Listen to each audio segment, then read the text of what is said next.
Hey, what's up, Magon? Seperti biasa, bagaimana kabar kalian di minggu ini? Semoga hari kalian menyenangkan ya. Chapter ini telah membawa perubahan besar pada ide dan konsep yang berkaitan dengan dunia One Piece, memperjelas bahwa sejarah dunia ini lebih luas dan lebih kompleks dari yang kita bayangkan. Misteri dari cerita ini akan terpecahkan dan terungkap segera setelah abad kekosongan terungkap, yakni periode waktu di mana peristiwa-peristiwa tersebut sepenuhnya dihapus dari sejarah oleh pemerintah dunia, dan kita tidak tahu banyak tentangnya, kecuali menyaksikan perang besar yang mengubah dunia, dan itu terjadi antara kerajaan yang sangat maju dan juga aliansi yang terdiri dari 20 kerajaan lain, yang berakhir dengan hilangnya kerajaan itu dan berdirinya pemerintahan dunia 800 tahun yang lalu. Namun kejutan terbesar yang terungkap pada chapter ini adalah berdasarkan legenda Harley adalah bahwa apa yang terjadi selama abad kekosongan tidak lain adalah kehancuran dunia yang kedua yang didahului oleh kehancuran dunia yang pertama yang terkait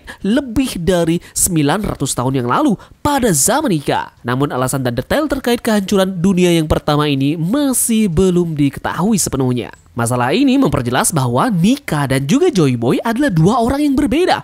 Vegapunk menyebutkan bahwa Joy Boy bertarung sebagai pejuang pembebasan yang dikenal sebagai Nika di dalam cerita Elbap, yang menunjukkan bahwa zaman Nika mendahului zaman dari Joy Boy.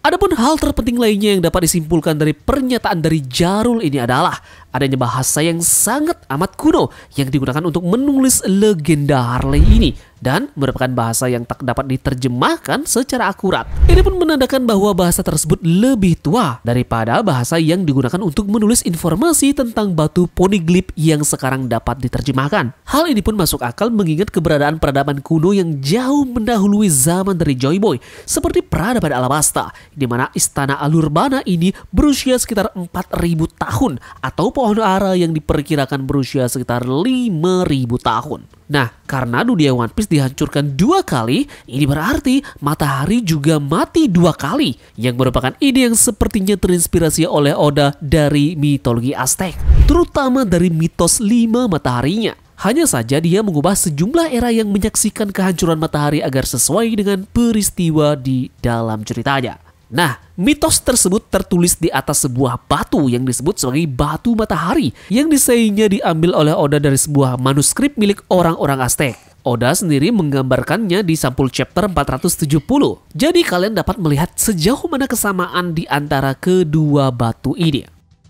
Legenda ini menceritakan kehancuran dunia sebanyak 4 kali di masa lalu saat tenggelam ke laut akibat perselisihan antara penguasa mengenai siapa yang pantas duduk di singgasana matahari dan menguasai matahari. Namun dengan munculnya era matahari kelima, matahari akhirnya mampu membawa kedamaian bagi dunia. Jika kita menghubungkan ide ini ke dunia One Piece dengan mempertimbangkan modifikasi Oda terhadap jumlah era kehancuran dunia, kita dapat menyimpulkan bahwa era matahari ketiga yang diwakili oleh Luffy nanti akan menjadi era di mana perdamaian akan tercapai setelah matahari pertama yakni Nika dan matahari kedua yakni Joy Boy gagal. Bahkan ide perebutan tahta matahari yang terdapat pada mitos tersebut diterapkan oleh Oda antara Loki dan juga ayahnya, karena keduanya ingin duduk di atas tahta matahari agar salah satu dari mereka menjadi matahari yang berkuasa. Sebagai akibat dari perselisihan mereka inilah, hal ini menyebabkan salah satu dari mereka akan membunuh satu sama yang lainnya, yang membuat Elbaf berada dalam keadaan yang benar-benar kacau. Loki dan ayahnya mungkin bukan satu-satunya yang memperebutkan tahta ini. Joy Boy dan juga Im Sama juga melakukan hal yang sama, yakni perebutan tahta, terutama jika kita memperhitungkan permintaan maaf Emmet kepada Joy Boy atas kegagalannya menjadi seorang raja. Adapun seperti apa dunia di era Nika ini? Dari yang tambahan analisis ini, kemungkinan ini adalah salah satu benua yang terhubung. Ini semua ada hubungannya dengan nama kastil tempat tinggal dari Im Sama yang terinspirasi dari nama benua, yakni Pangea. Benua Pangea, bagi yang belum tahu, ini merupakan benua raksasa hipotesis yang ada sekitar 335 juta tahun yang lalu pada masa Paleozoikum atau zaman kuno yang berlanjut hingga mulai terbelah sekitar 175 tahun yang lalu pada tahun era Jurassic. Dan benua ini terdiri dari semua benua. Harus digabungkan menjadi satu daratan besar yang mengelilingi lautan luas yang dikenal sebagai Pantalasa. Sekarang kita ke One Piece. Kita bisa membayangkan setelah bencana yang menghancurkan dunia untuk pertama pertama kalinya.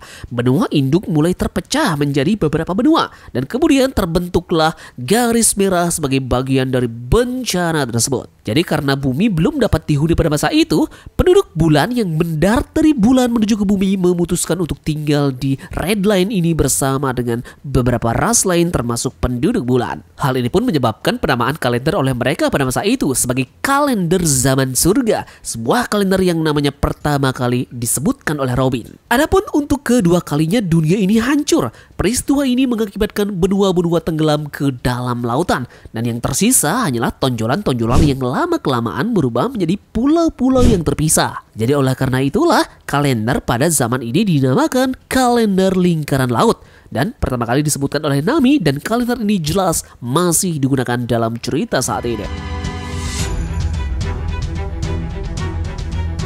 Sekarang jika membicarakan poin penting lain yang menarik perhatian kita pada chapter ini, kita menemukan bahwa ada perbedaan cara pandang para raksasa terhadap penguasa matahari. Ada yang melihatnya sebagai pembebas, ada pula yang melihatnya sebagai perusak. Kemudian ada juga yang menganggap dia sebagai dewa yang tertawa. Sekarang mungkin kita bisa membuat pernyataan lain dari apa yang dikatakan oleh para raksasa di sini dengan menggabungkan ketiga julukan dewa matahari ini, yakni dengan dewa matahari adalah penghancur penjajah, pembebas kaum yang tertindas, dan penebar kegembiraan dan juga kebahagiaan hati para budak. Kehancuran Red Line bukan berasal dari keinginan penguasa matahari untuk menebar kehancuran, melainkan merupakan cara untuk membebaskan dunia dari bentuknya yang sekarang, karena kehancurannya dapat menyebabkan permukaan air menurun yang akan mengubah dunia menjadi bentuk aslinya sebagai satu kesatuan.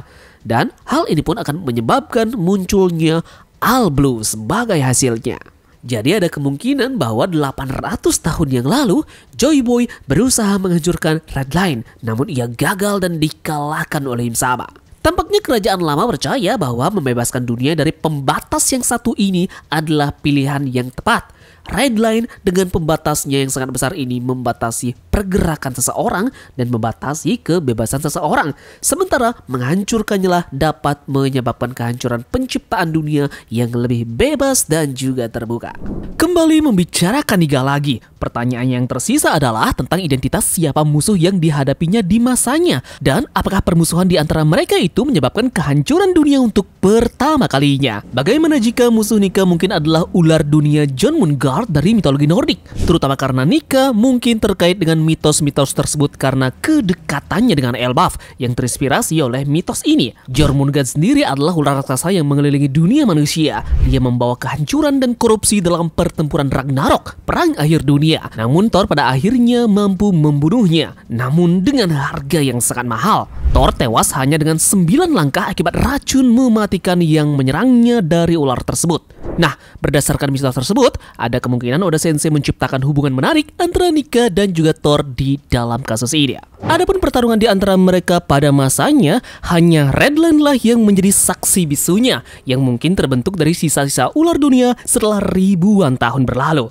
Apalagi jika kita amati bentuknya, kita akan menemukan bahwa ia terbungkus di bebatuan dan ini sangat mirip sekali dalam mitologi Nordik terkait dengan Jormungand ini.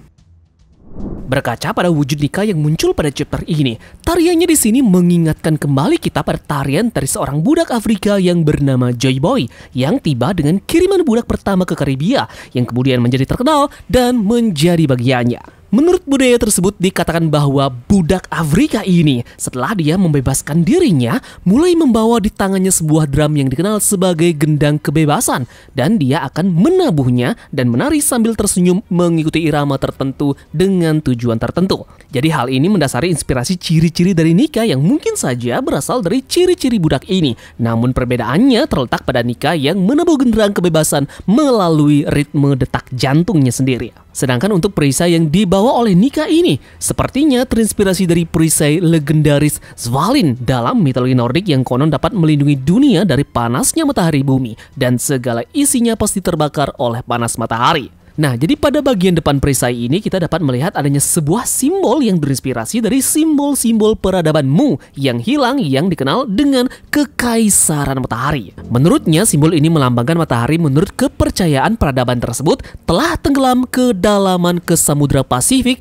akibat banjir besar yang menelannya. Kemudian adapun pedang yang dibawa oleh Nika bisa dikatakan dengan penuh keyakinan bahwa itu adalah pedang yang sama yang ditanam di pohon Adam dan tidak menutup kemungkinan Nika menanamnya di sana sebagai alat untuk menentukan pewaris berikutnya melalui kemampuan menarik. Nah, diceritakan bahwa dalam mitologi Nordiknya, siapapun yang dapat menarik pedang ini akan menjadi pemilik sahnya. Jika kita menghubungkan ini ke dalam cerita One Piece, kemungkinan besar pedang tersebut akan digunakan untuk menentukan pewaris sah dari Nika selanjutnya. Dan kita bisa membayangkan Luffy lah yang akan berhasil mencabut pedang tersebut dan kemudian masyarakat Elbaf akan melihat anak ini sebagai pemimpin sah dari mereka yang akan menyatukan mereka dan mengakhiri konflik internal dari mereka.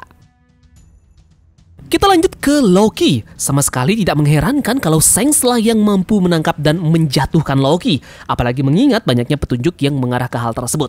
Namun, yang benar-benar mengejutkan di sini adalah pertarungan antara Shanks dan juga Loki terjadi di luar Elbaf 6 tahun yang lalu. Dengan adanya misteri berapa lama Loki menghabiskan waktu berlayar sebelum pertemuannya dengan Shanks. Dan alasan dari misteri ini adalah kita tak mengetahuinya sama sekali. Waktu yang tepat bagi Loki untuk membunuh ayahnya. Namun sekarang bisa dikatakan Loki terus berlayar dalam waktu yang cukup lama sehingga menimbulkan kekacauan di seluruh lautan. Hingga harga buronan kepalanya meningkat menjadi jumlah yang sangat besar, yakni 2,6 miliar beri. Dengan reputasi Loki sebagai sosok yang sangat berbahaya di lautan, jadi masuk akal kan jika Shanks dinobatkan menjadi seorang Yonko setelah mengalahkan Loki. Di sisi yang lainnya, ketidaktahuan orang yang mirip dengan Shanks ini terhadap informasi terkait Loki mendukung anggapan bahwa dia bukanlah Shanks yang mampu mengalahkan Loki sebelumnya. Jadi fix terkonfirmasi bahwa orang tersebut memang bukanlah Akagami no Shanks. Sementara itu, adapun keinginan Loki untuk menghancurkan mungkin sesuai dengan keinginan penguasa matahari yang menunjukkan bahwa tujuannya bukanlah kehancuran itu sendiri, melainkan upaya untuk mengembalikan dunia ke keadaan semula. Dan ini mungkin menjadikannya seorang sekutu yang kuat untuk Loki di masa depan. Jadi meskipun Loki ini melakukan kejahatan membunuh ayahnya, namun tak menutup kemungkinan ia menganggap hal tersebut sebagai pengorbanan yang perlu demi masa depan yang lebih baik. Oleh karena itulah dia harus terus melangkah maju dalam mencapai tujuannya agar pengorbanannya ini terhadap ayahnya tersebut dapat terwujud dan tidak sia-sia. Kemudian pindah ke sisi lain di mana dunia matahari berada. Ada percakapan antara Luffy dan juga Zoro di mana menjadi jelas bahwa Luffy telah menerima tawaran Loki untuk membebaskannya dengan imbalan informasi mengenai Shanks. Saat trio ini berpisah dari kru dan menuju ke kastil kemudian lantas ke lokasi dari Loki, serigala Loki pun diserang oleh Gunko yang menandakan dimulainya konflik di lokasi tersebut. Overall, ini adalah salah satu chapter terbaik dengan mengupas sejarah Nika dan asal-usul konflik di masa lalu. Kita akan mendapatkan jawaban dari informasi ini lagi dalam chapter depan. Dan ingat, di minggu depan chapter akan rilis kembali ya, alias tidak libur. Terima kasih dari kalian yang sudah menonton analisis ini sampai akhir. Dan kita akan bertemu lagi dalam video kita selanjutnya. Sekian dari Tanagon dan turunkan jangkar. Mari kita berlabuh.